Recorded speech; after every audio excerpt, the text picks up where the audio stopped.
요한복음 8장 2절에서 11절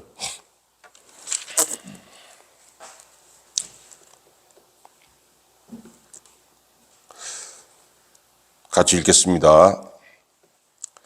아침에 다시 성전으로 들어오시니 백성이 다 나아오는지라 앉으사 그들을 가르치시더니 서기관들과 바리새인들이 음행 중에 잡힌 여자를 끌고 와서 가운데 세우고 예수께 말하되 선생이여, 이 여자가 간음하다가 현장에서 잡혔나이다. 모세는 율법에 이러한 여자를 돌로 치라 명하였거니와 선생은 어떻게 말하겠나이까? 그들이 이렇게 말함은 고발할 조건을 얻고자 하여 예수를 시험함이로라. 예수께서 몸을 굽히사 손가락으로 땅에 쓰시니 그들이 묻기를 맞이 아니하는지라. 이에 일어나 이르시되 너희 중에 죄 없는 자가 먼저 돌로 치라 하시고 다시 몸을 굽혀 손가락으로 땅에 쓰시니 그들이 이 말씀을 듣고 양심의 가책을 느껴 어른으로 시작하여 젊은이까지 하나씩 나가고 오직 예수와 그 가운데 섰는 여자만 남았더라. 예수께서 일어나사 여자 외에 아무도 없는 것을 보시고 이르시되 여자여, 너를 고발하던 그들이 어디 있느냐? 너를 정죄한 자가 없느냐? 대답하되 주여 없나이다. 예수께서 이르시되 나도 너를 정죄하지 아니하노니 가서 다시는 죄를 범하지 말라 하시니라. 아멘. 유대인들에게는 3대 명절, 3대 절기가 있습니다. 그 절기 중 하나인 초막절에 주님이 예루살렘에 오셔서 예루살렘 성전에서 백성들을 가르치셨습니다. 백성들을 가르치는 중에 유대의 종교 지도자들이 간음하다가 현장에서 잡힌 여인을 주님께 끌고 왔어요. 왜 끌고 왔냐면은 나오지 않습니까? 6절에 그들이 이렇게 말하면 고발할 조건을 얻고자 하여 예수를 시험함이로라. 자, 이 여자 간음하다 잡혔습니다. 어떻게 처리해야 됩니까? 그냥 자기들이 처리하면 되는 거예요. 왜? 율법이 있으니까. 율법은 뭐라고 되어 있냐면은 신명기 22장 23절에 보니까 결혼한 여자가 어떤 남자와 간음하다 잡히면은 성문 밖으로 둘 다 끄집어내서 돌로 쳐 죽이라고 되어 있습니다. 그렇게 하면 되는데 이 여자를 굳이 주님께 끌고 와서 주님을 시험하는 겁니다. 자, 이 여자 간음하다 현장에 잡혔어요. 율법을 어겼습니다. 율법에 따라 이 여자 죽어야 됩니다. 근데 문제는 뭐냐면은 유대인들은 사람을 죽일 권리가 없었습니다. 왜 권리가 없지? 그 당시에 어떤 형편이었냐면은 로마의 식민지였어요. 그래서 사람을 사형시킬 권한은 오직 로마 정부에 있었습니다. 그래서 유대에 임명된 그 로마에서 임명한 유대 총독은 사람을 사형시킬 수 있었지만은 유대인들 스스로는 사람을 사형시킬 권한이 없었어요. 자, 그래서 예수님이 만약에 이 여인을 앞에 놓고서 율법대로 죽여야지, 가서 죽여, 이렇게 말씀하시면은 유대인들이 주님을 어떻게 고발하냐면은 아니, 우리한테 사람 죽일 권한이 없지 않습니까? 당신이 그렇게 얘기하는 거는 로마 정부를 지금 위반하는 거예요. 로마의 법을. 그래가지고 유대 총독에게 주님을 고발할 겁니다.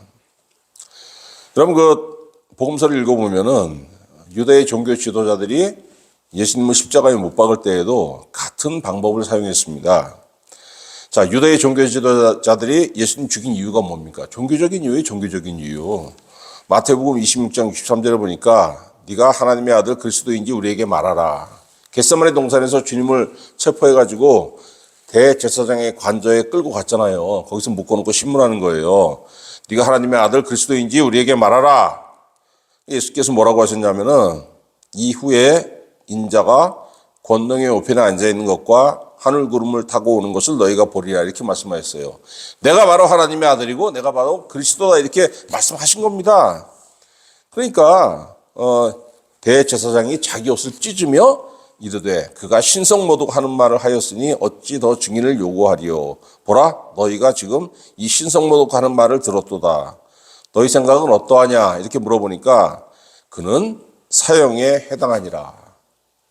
그는 죽어야 돼. 이렇게 얘기했어요. 예수님이 나 하나님의 아들이야. 맞아. 그리고 그리스도야. 이렇게 시인하시니까 유대 지도자, 종교 지도자들이 아유, 저런 참남한 말이 있나? 저런 신성모독이 어딨어? 죽여야 돼. 사형을 선고한 거예요. 문제는 뭐냐면은 유대인들에게는 사람을 죽일 권한이 없었습니다. 사형시킬 권한이 없었어요. 오직 로마에서 임명한 유대 총독만이 사형을 판결하고 사형을 집행할 권한이 있었던 거예요. 그래서 주님을 어디로 끌고 갑니까? 유대 총독이었던 빌라도의 관저로 끌고 가잖아요. 빌라도가 신문을 해보니까 아니 이건 뭐 자기들 종교적인 문제지 이건 무슨 로마법에 따르면은 전혀 죽일 만한 일이 없는 겁니다. 사형시킬 만한. 그래서 그냥 주님을 몇 대 때리고 그냥 석방시키려고 했습니다. 그랬더니 유대인들이 총독을 어떻게 압박했습니까? 요한복음 19장 12절에 보니까 빌라도가 예수를 놓으려고 힘썼으나 유대인들이 소리질러 이르되 이 사람을 놓으면 가이사의 충신이 아니니이다. 무릇 자기를 왕이라 하는 자는 가이사를 반역하는 것이니이다. 이렇게 얘기했잖아요. 이게 무슨 얘기냐면은 저 예수라는 젊은이가 지금 자기가 왕이라고 해가지고 로마 황제에게 반역하는 거 아니야? 역적 아니야? 로마 황제의 총독인 네가 로마 황제의 신하인 네가 어떻게 그걸 그냥 넘어가냐고 죽여. 그러지 않으면 너도 충신이 될 수 없는 거야. 우리 그 황제한테 우리 서신 써서 너 고발할 거야. 총독을 압박하는 거예요 지금. 그리고 요한복음 19장 15절에 가니까 사람들이 뭐라고 합니까? 막 그냥 예수님을 그냥 십자가에 못 박으라고 그냥 빌라도를 압박하면서 그러니까 빌라도가 뭐라 그러냐면 내가 너희 왕을 십자가에 못 박으랴? 그러니까 제사장들이 뭐라고 대답했는 줄 아세요?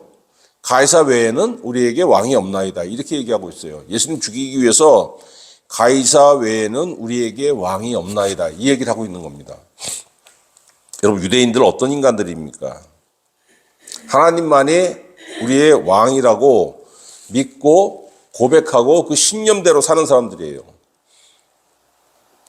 이 신념을 지키기 위해서 자기 목숨을 그냥 아끼지 않는 사람들입니다. 이스라엘이 그 이전부터 바벨로니아에게도 식민지가 됐었고 식민지 된 역사가 오래됐죠.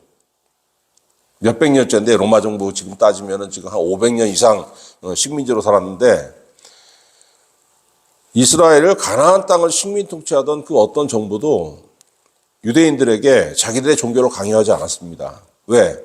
세금 내라 그러면 내고 강제 노역하라 그러면 하고 다 하는데 우리 종교 믿어. 너희 종교 포기해.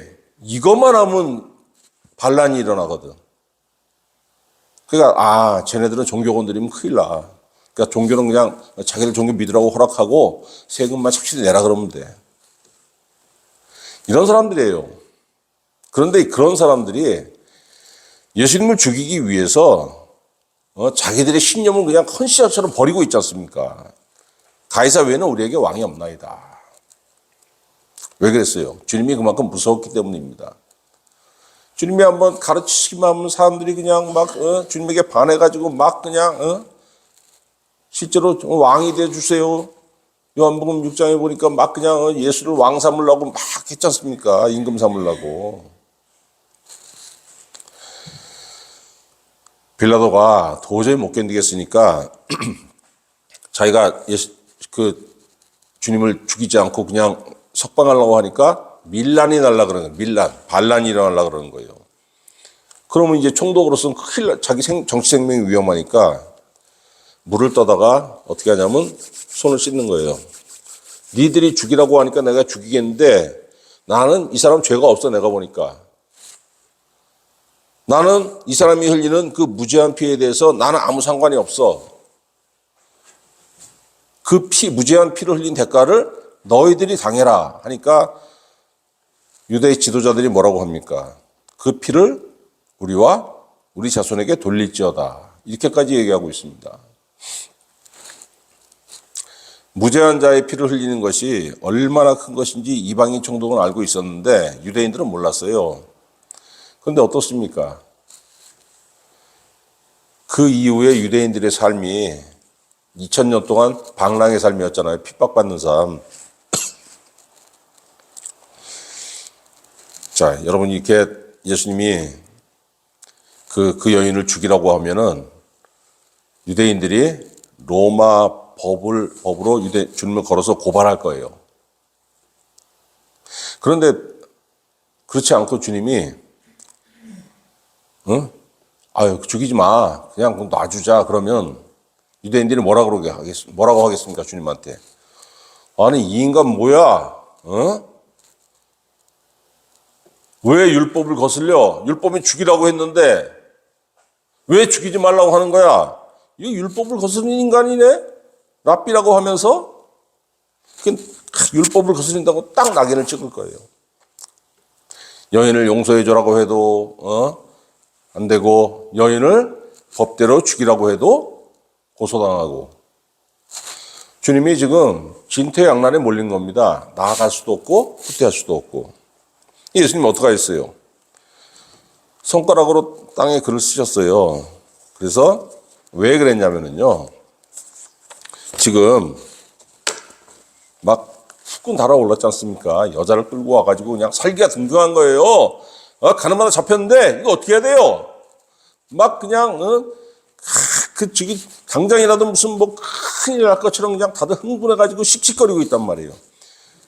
그 분위기에서 주님이 너희들 중에 누구든지 죄가 있는 자는 이 여자를 돌로 쳐라. 죄가 없는 자는 돌로 쳐라. 그렇게 말씀하면 어떻게 했겠습니까? 그래. 그냥 해가지고 바로 쳤겠죠. 근데 예수님이 전혀 이 사람들이 고소하는 내용과는 전혀 상관없는 행동. 그냥 앉아서 그들이 뭐라고 말을 하건 말건 손가락으로 땅에 글을 쓰시는 거예요. 어떻게 됩니까? 그걸 바라보다 보니까. 지금 뭐 하는 거지, 지금? 아니, 우리가 지금 뭐 질문하는 내용과 왜 전혀 상관없는 그런 일을 하시는 거야? 이게 뭐예요? 안에 있는 흥분이 조금씩 삭는 거예요, 이렇게. 이러면 안 되는데. 어떻게 해야 돼요? 빨리 말씀해 보세요. 막 자꾸 주님한테 치근덕거리는 겁니다. 그랬더니 예수님이 손가락으로 쓰시던 그 행동을 딱 중지하고 일어나시고 뭐라고 하셨습니까? 7절에 보니까 그들이 묻기를 맞이 아니하는지라 이에 일어나 이르시되 너희 중에 죄 없는 자가 먼저 돌로 치라 이렇게 말씀하셨어요. 그리고 다시 앉아서 땅에다가 손으로 막 쓰는 그 행동을 계속 하셨습니다. 죽여 살려 이 둘 중에 하나의 대답을 기대했던 사람들이 전혀 자기들이 기대했던 그 대답과 전혀 엉뚱한 주님의 말씀을 딱 들었지 않습니까? 뭘 느꼈습니까, 거기서? 양심의 가책을 느끼고 다 가버렸어요. 무슨 뜻입니까, 여러분? 가늠한 여자, 잘한 거 하나도 없는 사람입니다. 큰 죄인이죠. 가늠한 여자를 주님께 데리고 와서 율법으로 정죄하고 죽이려고 했던 자들이에요. 율법에 의거해가지고. 근데 주님이 너희 중에 누구든지 죄가 없는 자는 여자를 돌로 쳐라. 야, 똑같잖아, 너도. 나 네 죄를 봤거든? 너도 똑같은데 뭘? 주님 그 한 말씀에 누구든지 죄 없는 자는 여자를 돌로 쳐라. 이 한 말씀이 다 들어있는 거예요. 그러니까 충격을 받은 거죠. 자, 이 사람들이 나가면서 돌을 놓고 나가면서 뭐라고 했겠습니까? 속으로. 아이씨, 어떻게 알았지? 저 양반은 내가 난 아무도 모르게 했는데 저거 어떻게 알고 저렇게 말씀하시는 거지? 깜짝 놀라면서 나갔을 거예요, 아마. 충격받고.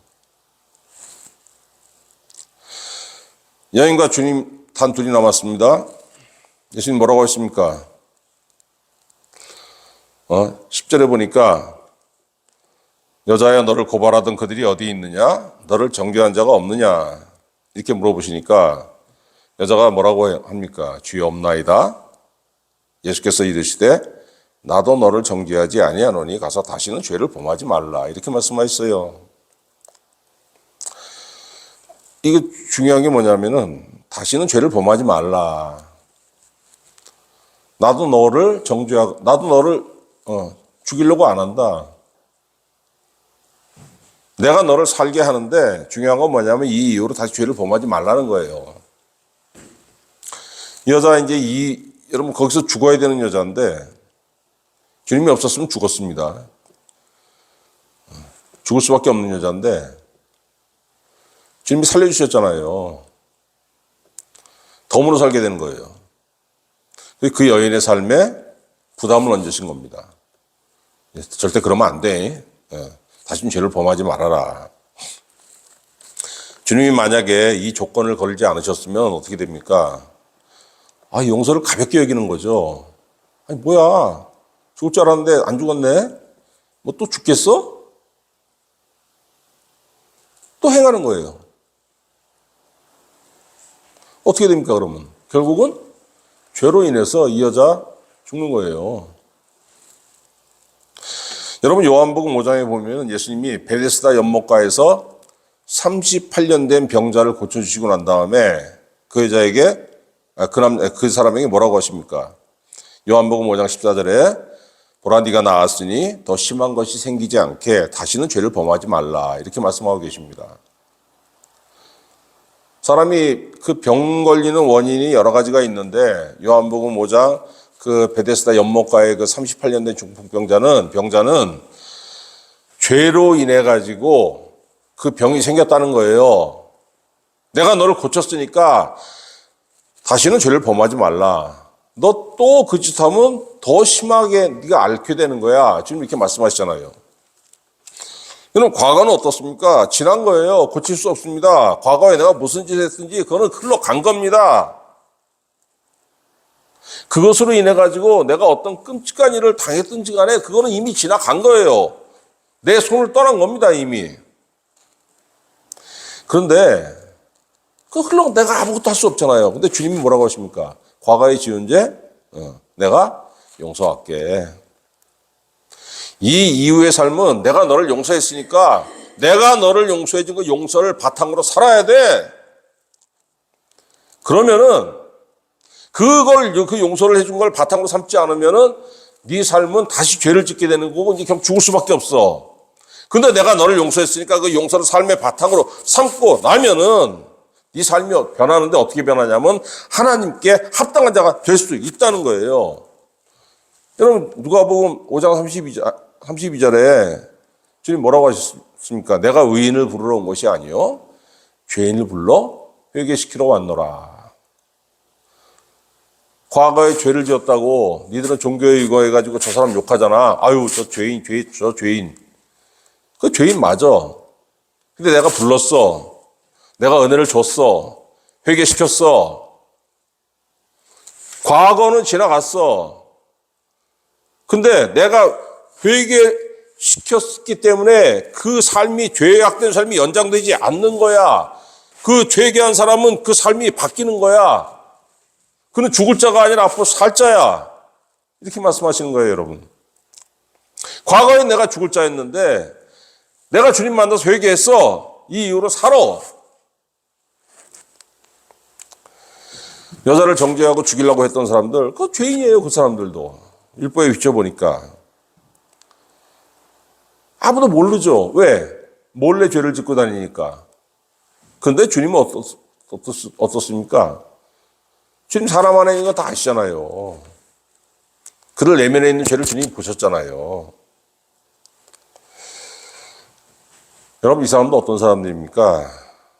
그 안에, 그 내면에 죄악이 가득하면서도 아닌 척. 그리고 죄인으로 잡힌 여자를 돌로 들어서 치려고. 누가 할 수 있는 행동입니까? 죄가 없는 사람, 위로운 사람만이 할 수 있는 행동 아닙니까? 내면에 죄악이 가득한데도 자기는 위로운 척, 죄가 없는 척 한 거예요. 겉과 속이 다르지 않습니까? 그럼 복음서 읽어보면 예수님이 이런 사람들 뭐라고 했습니까? 예수님이 이런 사람들에게 외식하는 자들이라고 말씀하셨어요. 너 왜 겉과 속이 달라? 물론 사람이 여러분 겉과 속이 어떻게 100% 일치할 수 있겠습니까? 그런데 이게 너무 심하게 다르면은 우리 깜짝 놀라잖아요.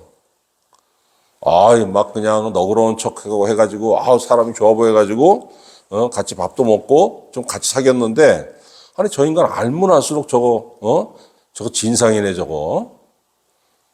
와, 어떻게 저런 인간이 저럴 수 있냐? 이런 정도 되면 어떻게 돼? 이거 외식하는 자라고 지금 주님 말씀하신 거 아닙니까? 여러분, 율법은요, 인간의 죄에 대해서 용서라는 게 없습니다. 너 죄 졌어? 들통났네. 반드시 대가 치러야지. 그 대가가 죽음이라면 죽어야 되는 거예요, 반드시. 그런데 여러분, 우리한테 돌을 쥐어주고, 네가 저 사람들 형 집행해라 하면은 여러분 하겠습니까? 얼마나 이 속이 지금 쓰리겠습니까? 내가 무슨 자격으로 해? 나도 죄인인데. 그런데 외식하는 자들은 어떤 사람들이냐면은 그 죽음의 형을 집행하는데 망설이지 않았어요. 외식하는 사람들은 무자비합니다, 여러분. 율법주의자들, 외식하는 사람들 무자비한 사람들이에요. 주님은 죄로 죽게 된 여인을 살려주시고 새 삶을 살게 하셨어요. 은혜를 베푸신 겁니다, 여러분. 법은 죄인에게 죽음을 선고하지만 하나님의 은혜는 죽을 죄인을 살리는 거예요. 내 과거는 어떻습니까? 내 과거는 죽을 수밖에 없는 인간이죠. 근데 나는 생명을 얻었습니다. 왜? 하나님께서 자기 아들을 믿음으로 말미암아서 살 수 있는 은혜를 베푸셨잖아요. 여러분 지금 다 은혜 받고 새 생명을 얻고서 이 자리에 앉아 있는 거 아닙니까? 하나님한테 은혜 받았기 때문에 여러분 지금 이 자리에 앉아 있는 겁니다. 새 생명을 얻은 사람들이에요. 예수님은 뭐라고 말씀하시냐면은 우리가 받은 은혜, 그 생명의 은혜를 구체적으로 뭐라고 말씀하시냐면은 요한복음 6장 23절에 살리는 것은 영이니 육은 무익하니라. 내가 너희에게 이른 말은 영이요 생명이라. 너희 은혜 받았잖아. 너희가 받은 은혜가 구체적으로 뭔지 알아? 여러분 이렇게 물어볼 때 뭐라고 말씀하실래요? 너희 살았다고 지금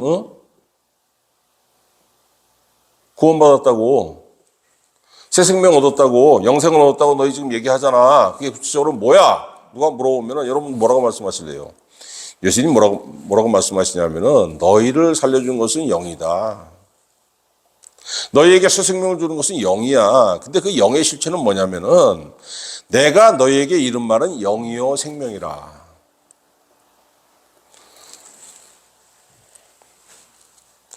여러분 죄인이 죽을 수밖에 없는 자가 죽지 않고 하나님께 주시는 새 생명을 얻는 것은 뭐 거창하게 무슨 뭐 대단한 일을 해서 그런 게 아니고 주님의 말씀을 자꾸 듣고 주님의 말씀을 자꾸 읽다 보니까 새 생명이 생기는 거예요.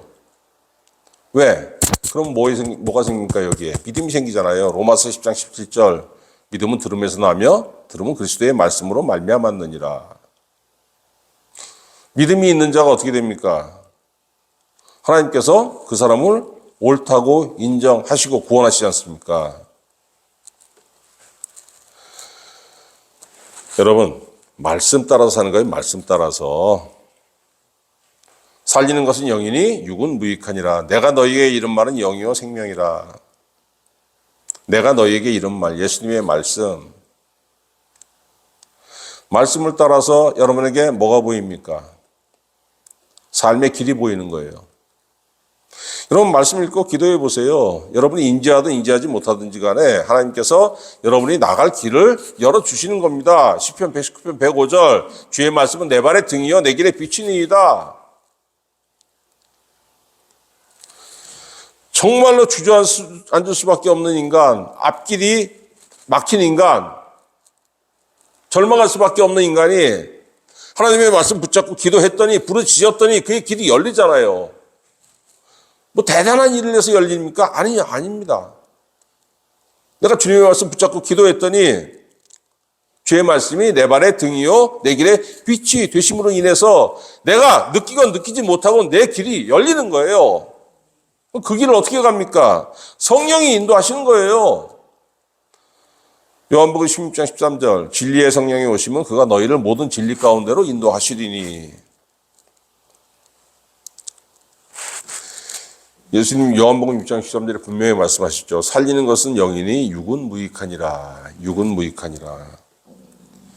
육, 성경에 보면 육 또는 육신이라고 되어 있습니다. 이건 뭐냐면요, 자기 자신 생각하는 나, 지식이 있는 나, 모든 것을 판단하는 나. 나는 하나님의 말씀을 안 따라. 중요한 건 내 생각이야. 육신을 따르는 사람은 하나님을 의지하는 게 아니고 나를 의지합니다. 신앙생활 하다 보면 어떻게 돼요?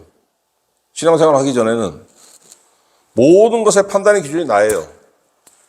신앙생활 하다 보면은 은혜가 들어오고 믿음이 들어옵니다. 근데 아직 온전하지 않아. 그러니까 어떤 때는 주님의 말씀을 믿고 기도하고 그대로 가다가 자꾸 의심스럽죠. 그대로 가도 되는 거야? 아닌 것 같기도 하고. 다른 사람들 다 저기 좋다고 절로 가는데 나만 이렇게 가다 망하는 거 아닌가? 의심해가지고 왔다리. 믿음이 온전해지면은 니들 글로 가라. 나는 내 길로 갈게. 여러분, 하나님의 말씀을 온전히 믿게 되면은 하나님의 말씀을 따라서 세상을 판단하는 것이고, 하나님의 말씀을 믿지 않는 사람은 자기 지식과 자기 기준에 따라서 세상을 판단하는 거예요. 이렇게 가야 되겠구나, 저렇게 행해야 되겠구나. 그래서 육신을 따르는 사람과 말씀을 따르는 사람은 인생이 갈립니다. 완전히 갈려요. 로마서 8장 5절 육신을 따르는 자는 육신의 일을, 영을 따르는 자는 영의 일을 생각하나니 육신의 생각은 사망이요 영의 생각은 생명과 평안이니라. 은혜 받고 주님의 말씀을 따라갔더니 그 사람은 어떤 열매를 맺냐면은 생명과 평안의 열매를 맺고, 은혜 받지 않았더니 교회는 다닐지라도 은혜가 없어 나에게. 얼마나 많습니까 그런 사람들. 그냥 교회는 다니는데 그냥 모든 생각하는 거, 여러분 겉으로는 굉장히 의롭습니다. 깨끗해요. 겉으로 순수한 척하고. 근데 생각하는 거 보면은 은혜가 없어요. 모든 기준이, 판단 기준이 전부 자기야. 세상 지식이고. 하나님과 예수 그리스도가 그 안에 없는 사람이 정말 많습니다. 그렇게 살았더니 어떤 열매를 맺습니까? 육신의 생각은 사망이요.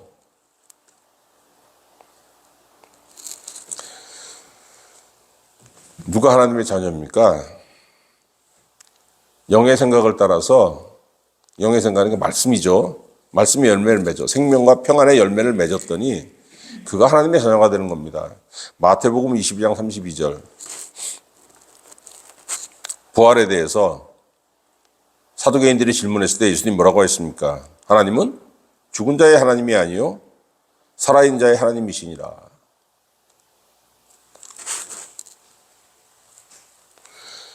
하나님의 말씀이 없어. 예수님의 말씀이 없어요. 판단 기준이 나야. 그렇게 살았더니 사망의 열매를 맺었어요. 몸은 살아있고 생각을 해. 숨도 쉬어. 하나님 보시기 어떻습니까? 너 숨 쉬고 걸어다니면 살아있는 사람인 줄 아냐? 네 안에 내가 없잖아. 네 안에 하늘에서 주는 은혜가 뭐가 있어? 아무것도 없잖아. 나는 너를 살아있는 사람으로 인정 안 해. 이 죽은 자예요. 누가 삽니까? 말씀을 따라서 말씀 열매를 맺는 사람.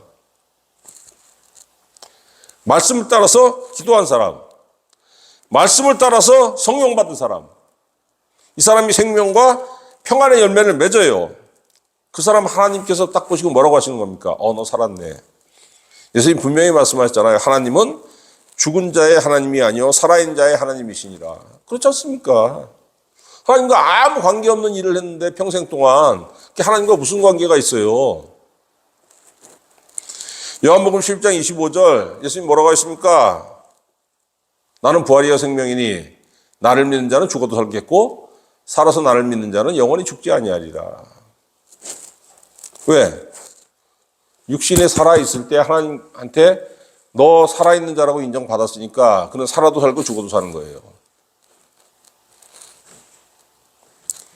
육신에 살아있을 때 하나님께 인정받지 못하면은 그는 하나님 앞에 죽은 자니까 하나님과 아무 관계가 없는 겁니다. 그러니까 죽으면 갈 곳이 어디 있습니까? 지옥이죠.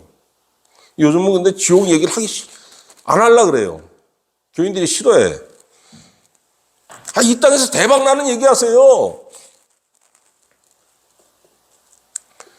이 땅 뭐 살아봤자 얼마나 삽니까? 주마등처럼 스쳐 지나가잖아요. 젊은 시절부터 지금까지 순간적으로 확 지나왔어. 그럼 제 삶이 얼마나 남았겠어요? 한 20년 살면 이제 끝나는 거예요. 뭐 지금 20대, 앞으로 한 50년, 60년 살겠죠. 그거 금방 지나갑니다.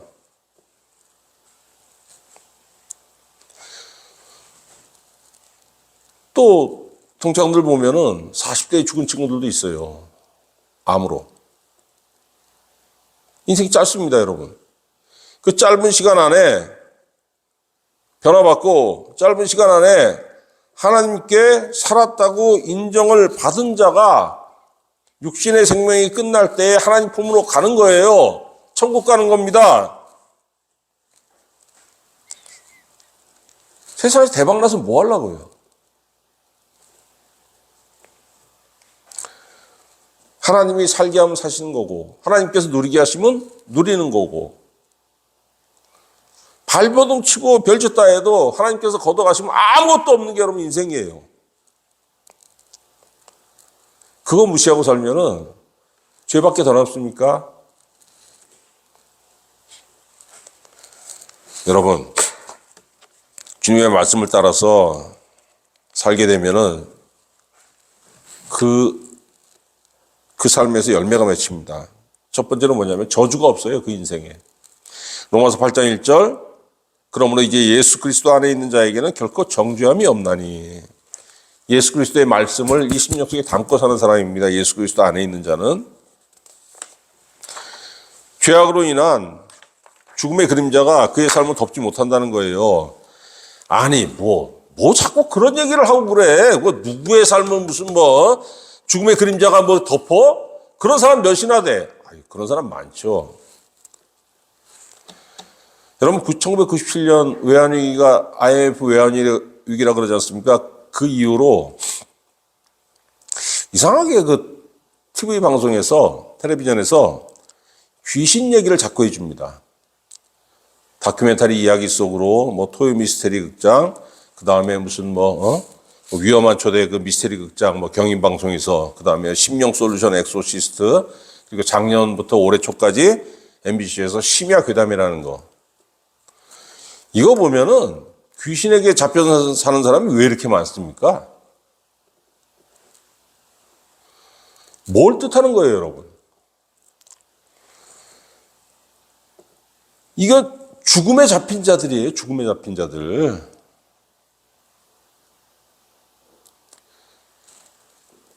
어렸을 때부터 보면은, 뭐 이렇게 귀신 얘기들이 많아요. 화장실 가면 달걀 귀신. 옛날에 푸세식이었죠. 거기서 대변 보다 보면 뭐 이렇게 빨간 손이 올라와가지고 세 손가락이 올라와가지고 무슨 똥 닦아줄게 뭐 이러고 애들 때 얼마나 무섭습니까 그 얘기. 화장실이 요즘처럼 그렇게 깨끗하고 밝은 것도 아니고 삶 자체가 그냥 귀신 얘기들로 전부 덮여 있어요. 근데 예수 그리스도의 말씀에 잡힌 자들에게는 이런 저주가 없다는 거예요. 여러분, 귀신에게 잡혀 산다는 게 무슨 얘기인지 아십니까? 귀신은 성경에 뭐라고 되어 있냐면 더러운 귀신, 더러운 귀신. 이 더럽다는 게 그냥 먼지보다 더러운 게 아니고 하나님 보시기에 아이고 하나님께서 더럽다고 하시는 거. 영적인 더러움입니다. 그런데 귀신에 잡히면 어떻게 됩니까? 그 인간도 더러워지는 거예요. 하나님 앞에 용납됩니까? 그런 인간의 삶은 어떻습니까? 죄악이 가득한 삶, 정죄당하는 삶. 근데 로마서 8장 1절 분명히 말씀하시잖아요. 그러므로 예수 그리스도 안에는 결코 정죄함이 없나니. 그 삶이 어떻습니까, 여러분? 하나님이 그 사람 보시고 깨끗하다고 인정하시는 거예요. 야, 너무 깨끗하네. 시편 119편 9절. 청년이 무엇으로 그의 행실을 깨끗하게 하리까? 주의 말씀만 지킬 따는 민이다. 주의 말씀을 따라 살았더니 하나님께서 내 행실을 깨끗하다고 인정하셨다는 거예요. 이런 인생 어떤 인생입니까? 말씀 따라 살았더니 예수님이 뭐라고 했어요? 요한복음 15장 7절에 너희가 내 안에 거하고 내 말이 너희 안에 거하면, 이거 중요한 말씀이에요. 내 말이, 예수님의 말이 내 심령 안에 거하면은 무엇인지 원하는 대로 구하라. 그리하면 이루리라. 얼마나 중요한 말씀입니까? 인생의 열매가 거기서 맺히는 거예요, 여러분. 삶의 열매. 근데 이렇게 자꾸 얘기를 하면은 이렇게 반문하시는 분들이 있습니다. 아니 뭐 자꾸 율법주의자들 얘기를 합니까? 그건 주님 시대에만 존재했죠. 이 시대에 무슨 율법주의자가 있어요? 있어요, 여러분. 현대에도. 과거에 율법주의자들은 율법 조문을 따져가지고, 유대인들은 그랬으니까 율법 조문을 따져가지고 이거 맞네 틀리네 죄네 아니네 이걸 따졌는데, 현대 여러분 우리 유대인들 이외에는 아무도 율법이 적용을 받지 않는 겁니다. 그럼에도 불구하고 율법하는 사람은 어떤 사람들이냐면은 실제로 무슨 과거 구약 시대의 율법을 무슨 조문정보 따지는 사람들이 아니고 성령이 없는 사람들, 성령 없이 신앙생활하는 사람들이 바로 율법주의자들이에요. 왜 이 사람들이 율법주의자들이냐면은 성령 없이 신앙생활하면서 은혜 받으려고 하는 소망도 없어요. 교회는 다녀. 근데 성령의 인도가 없으니까 은혜가 아무것도 없고. 그러니까 여러분, 용서가 없어요. 그 사람들을 보면. 정죄만 있습니다. 뒷담화가 많아요. 그리고 이런 얘기하면 좀 그런데 어떨 때 보면은 은혜 없이 신앙생활하는 사람들 보면은 그 말씀, 이 속에 그리스도의 말씀이 없는 거죠. 은혜도 없고 안 믿는 사람보다 못한 경우가 있어. 오히려 여러분, 은혜 없는 신앙인은 이 신앙인이 아니라 종교인이에요. 종교인. 종교라는 그 껍데기를 뒤집어 쓰고 있으니까 종교의 이름으로 그냥 상대를 그냥 재단하고 비판만 하려고 합니다. 그러니까 정죄만 있는 거예요. 이게 뒷담화를 엄청 하는 거죠. 그냥. 아이고 저 김비쌈 뭐가 어쩌고 어떤 삶의 열매를 맺힙니까? 시편 109편 17절. 지난주에도 한번 말씀드렸죠. 그가 저주하기를 좋아하더니 그것이 자기에게 임하고 축복하기를 기뻐하지 아니하더니 복이 그를 멀리 떠났으며 저주하기를 옷 입듯 하더니 저주가 물같이 그의 몸속으로 들어가며 기름같이 그의 뼛속으로 들어갔나이다. 이 어떤 삶입니까? 하나님의 말씀이 내 안에 없는 자의 삶. 예수 그리스도의 말씀이 내 안에 없는 자의 삶. 주의 말씀이 영이라고 하셨지 않습니까? 영이요 생명이라. 예수님의 말씀이 없었더니 내 안에 생명도 없고 하나님 주시는 생명도 없고 은혜도 없고 아무것도 없어. 결국은 여러분 이 안에 뭐가 만났습니까? 저주가만 남는 거예요. 저주만.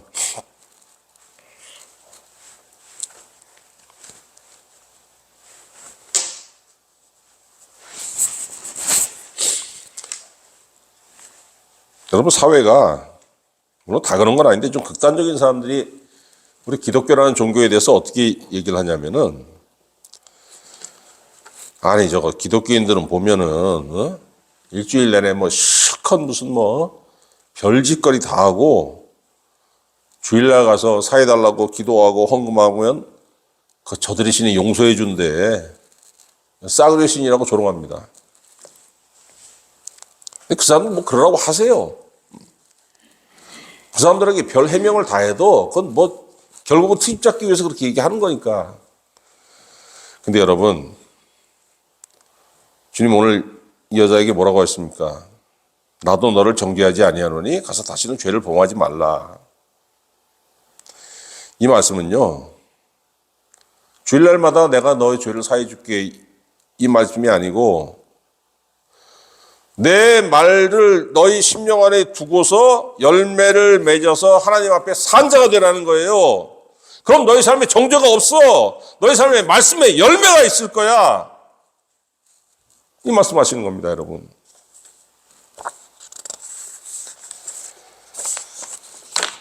주님의 말씀이 여러분 심령에 있으면은 여러분의 삶에서 두고 평생 동안 말씀에 열매가 맺어진다는 거예요.